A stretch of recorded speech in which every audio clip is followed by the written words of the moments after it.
So hello everyone, welcome to my channel recipe blogs. তো ভুবনেশ্বরে এটা সেকেন্ড পার্ট।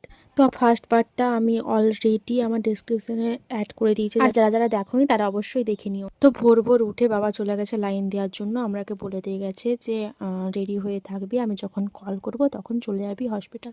সেই মতো আমি আর মা সকালে ব্রেকফাস্টটা করলাম মুড়ি আর চপ দিয়ে, সাথে চায়ও ছিল। তারপর ফটাফট রেডি হয়ে গেলাম, গিয়ে দেখি বাবা অলরেডি টিকিটটা কেটেই রেখেছে।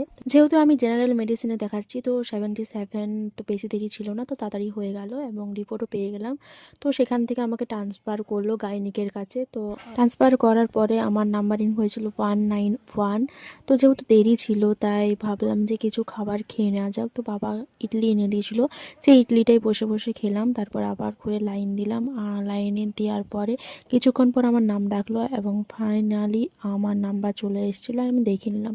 তারপরে চলে গেলাম বাইরের ভিউ দেখতে। তো ভুবনেশ্বরের এমসের প্রচুর বড় হসপিটালটা, প্রচুর বড় এরিয়া নিয়ে গঠিত। তো যাই হোক, অনেকগুলো রিপোর্ট করতে দিয়েছে, আর রিপোর্টটা আছে আমার ফেব্রুয়ারি মাসে। তো অনেক দেরি, তাই আমরা ভাবলাম এখানে না থেকে বাড়ির দিকে রওনা দেওয়া যাক। তাই বেশি দেরি না করে আমরা সেখান থেকে বেরিয়ে পড়লাম। আর বেরোনোর সময় আমরা কাঠবাদামের গাছ দেখতে পেলাম। আমাদের এদিকে যেমন নিম গাছ সারি সারি বা চনলা গাছ সারি সারি থাকে, ওই দিকে কাঠবাদামের গাছ সারি সারি আছে।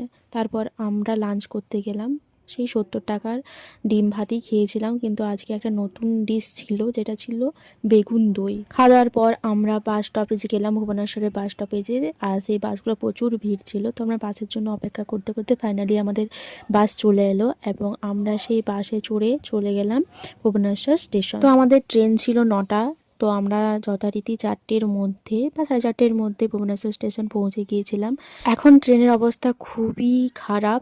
9টার ট্রেন, তোমরা বুঝতেই পারছো কখন আসবে। 10টা, অবশ্যই 10টা। তো আমরা 9টা থেকে বসেছিলাম ওয়েটিং রুমে, আর সেখানে আমার ফোনটা পুরো ডেড হয়ে যায়। তাই আমি ফোনটা খানিকক্ষণ চার্জে দিই। চার্জে দেওয়ার পরে আমাদের ট্রেন আসে এবং আমরা ট্রেনে উঠে পড়ি। তো এইভাবেই আমাদের প্রায় 3 দিনের ভুবনেশ্বর যাত্রা সমাপ্ত হয়।